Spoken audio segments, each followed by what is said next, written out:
सपहर के 3 बजे हैं। अस्सलामुअलैकुम। ये रेडियो पाकिस्तान है। अली जन्नत से खबरें सुनिए। अहम खबरों का खुलासा। वज़ीर आज़म ने कहा है कि हुकूमत तरक्की की बुलंदशरह के हुसूल और आवाम को रोज़गार के मौक़े की फराहमी के लिए हाउसिंग के शोबे पर तवज्जो दे रही है।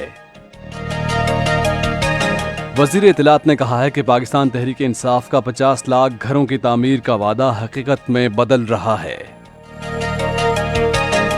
वज़ीर आज़म इमरान खान कल से सऊदी अरब का 3 रोज़ा सरकारी दौरा करेंगे। कुल जमाती हुर्रियत कॉन्फ्रेंस के रहनुमा मोहम्मद अशरफ सहराई को सख्त फौजी मुहासरे में ज़िला कुपवाड़ा में उनके आबाई गांव टिकीपुरा में स्पुर्द खाक कर दिया गया। भारत के गैर कानूनी ज़ेर कब्ज़ा जम्मू कश्मीर के ज़िला शुपियां में भारतीय फ़ौज ने आज रियासती दहशतगर्दी की अपनी ताज़ा कार्रवाई में मज़ीद 3 कश्मीरी नौजवानों को शहीद कर दिया। भारत में गुज़श्ता 24 घंटे के दौरान कोरोना वायरस से मुतासरा मज़ीद 389 अमवात हुई हैं। और पाकिस्तान और जिम्बाब्वे के दरमियान दूसरा और आखिरी क्रिकेट टेस्ट कल हरारे में शुरू होगा।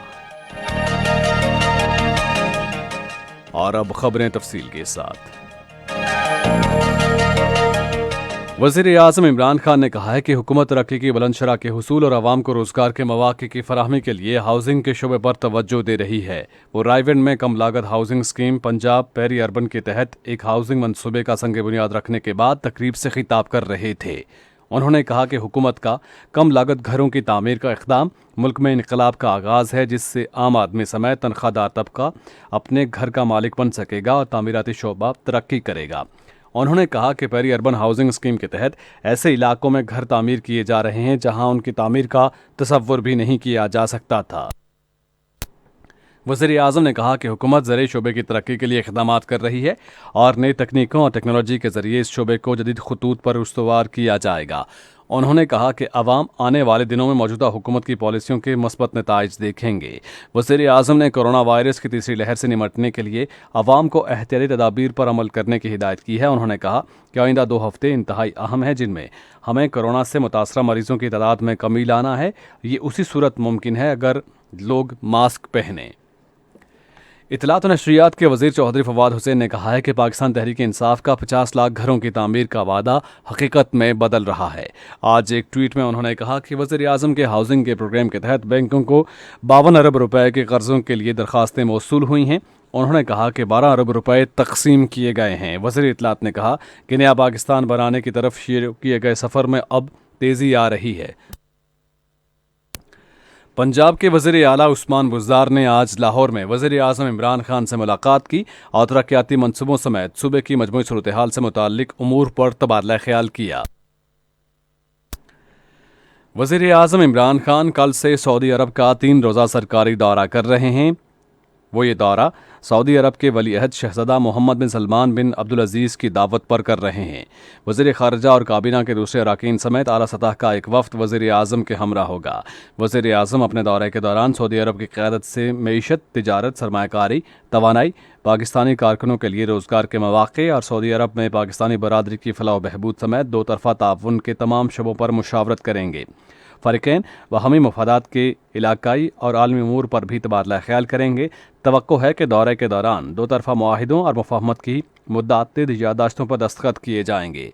वज़ीर आज़म इस्लामी तावन तंजीम के सेक्रेटरी जनरल डॉक्टर यूसुफ अल उथमीन, वर्ल्ड मुस्लिम लीग के सेक्रेटरी जनरल मोहम्मद बिन अब्दुल करीम अल ईसा, मक्का मुकरमा और मदीना मनव्वरा में हरमैन शरीफैन के इमाम साहिबान से भी मुलाकातें करेंगे।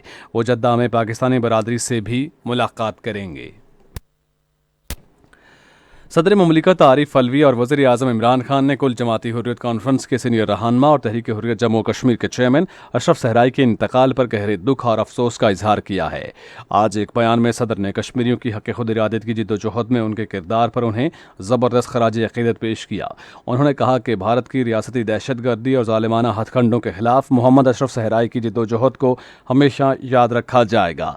वज़ीर आज़म ने कहा कि उन्हें भारत की गैर कानूनी हिरासत में कश्मीरी रहनुमा अशरफ सहराई के इंतकाल पर इंतहाई रंज है।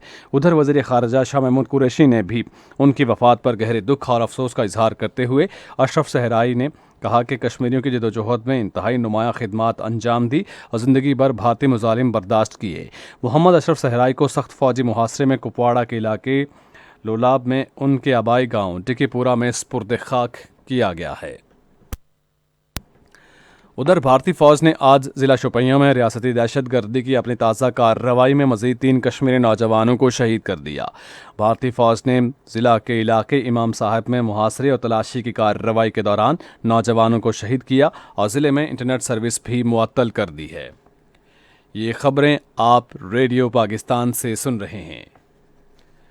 ملک میں گزشتہ 24 گھنٹے کے دوران کورونا وائرس سے متاثرہ مزید 108 افراد جاں بحق اور 4198 افراد میں وائرس کی تشخیص ہوئی ہے۔ National command and operation centre کی طرف سے جاری تازہ ترین عدد و شمار کے مطابق 46,467 افراد کے ٹیسٹ کیے گئے اور کورونا کے مثبت کیسز کی شرح 9.03% رہی ہے۔ صحت کے ڈائریکٹر جنرل رانا صفدر نے کہا ہے کہ ملک میں مناسب تعداد میں کورونا وائرس سے بچاؤ کی ویکسین دستیاب ہے۔ آج اسلام آباد میں صحافیوں کو بریفنگ دیتے ہوئے کہا کہ حکومت تمام ممکنہ ذرائع سے مزید ویکسین حاصل کرنے کے لیے تمام ممکن اقدامات کر رہی ہے۔ انہوں نے کہا کہ ویکسینیشن مراکز افطاری کے بعد رات 8 بجے سے نصف شب تک بھی کھلے ہیں۔ ڈرگ ریگولیٹری اتھارٹی کے چیف ایگزیکٹو آفیسر عاصم رؤف نے کہا کہ ویکسین کی درآمد کے لیے نجی شعبے کی حوصلہ افزائی بھی کی جا رہی ہے۔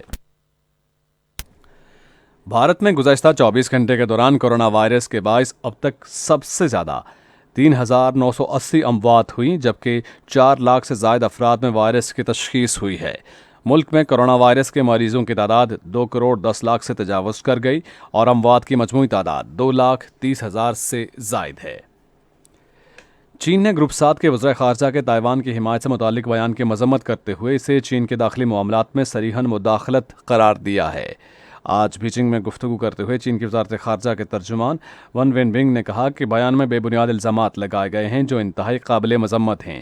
انہوں نے کہا کہ ایک گروپ کے طور پر گروپ 7 کو عالمی معیشت کی بحالی کے عمل کو نقصان پہنچانے کے بجائے اسے تیز کرنے کے لیے مربوط اقدامات کرنے چاہئیں۔ پاکستان اور زمبابوے کے درمیان دوسرا اور آخری کرکٹ ٹیسٹ کل ہرارے میں شروع ہوگا۔ میچ پاکستان کی معیاری وقت کے مطابق دوپہر 12:30 بجے شروع ہوگا۔ پاکستان کو 2 میچز کی سیریز میں 1-0 کی برتری حاصل ہے۔ محکمہ موسمیات کی پیشگوئی کے مطابق اگلے 12 گھنٹے کے دوران ملک کے بالائی اور وسطی علاقوں میں مطلع ابر آلود رہے گا، تاہم شمالی پنجاب، خیبر پختونخوا اور شمال مغربی بلوچستان میں تیز ہوائیں چلنے اور گرج چمک کے ساتھ بارش کا امکان ہے۔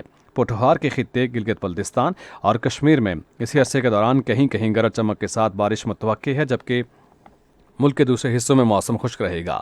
آج ریکارڈ کیا گیا بعض شہروں کا درجہ حرارت: اسلام آباد اور Peshawar 32 degree centigrade, Lahore 35، Karachi 37، Quetta 25، Gilgit 29، Murree 21، Muzaffarabad 26 اور Rawalakot 21 degree centigrade. محکمہ موسمیات کے مطابق بھارت کے غیر قانونی زیر قبضہ جموں کشمیر میں سری نگر، لیہ، اننت ناگ، پلوامہ، شوپیاں اور بارہمولہ میں مطلع جزوی طور پر ابر آلود رہنے اور گرج چمک کے ساتھ بارش کا امکان ہے۔ آج ریکارڈ کیے گئے درجہ حرارت سری نگر، پلوامہ، شوپیاں، اننت ناگ اور بارہمولہ میں 19 ڈگری سینٹی گریڈ، جموں 34 اور Leh 7 degree centigrade record کیا گیا۔ ریڈیو پاکستان آج تیسرے پہر 4:05 پر اپنے قومی پروگرام میں پاکستان میں سعودی عرب کے سفیر کا خصوصی انٹرویو نشر کرے گا، جس کے فوراً بعد 4:30 پر ایک اور قومی پروگرام میں ایک خصوصی سیمینار نشر کیا جائے گا۔ موضوع ہے قرآن کریم کا پیغام، رحمان اور رحیم، اور سلسلہ ہے جشن نزول قرآن۔ آخر میں خاص خبروں کا خلاصہ ایک بار پھر۔ وزیر اعظم نے کہا ہے کہ حکومت ترقی کی بلند شرح کے حصول اور عوام کو روزگار کے مواقع کی فراہمی کے لیے ہاؤسنگ کے شعبے پر توجہ دے رہی ہے۔ وزیر اطلاعات نے کہا ہے کہ پاکستان تحریک انصاف کا 50 لاکھ گھروں کی تعمیر کا وعدہ حقیقت میں بدل رہا ہے۔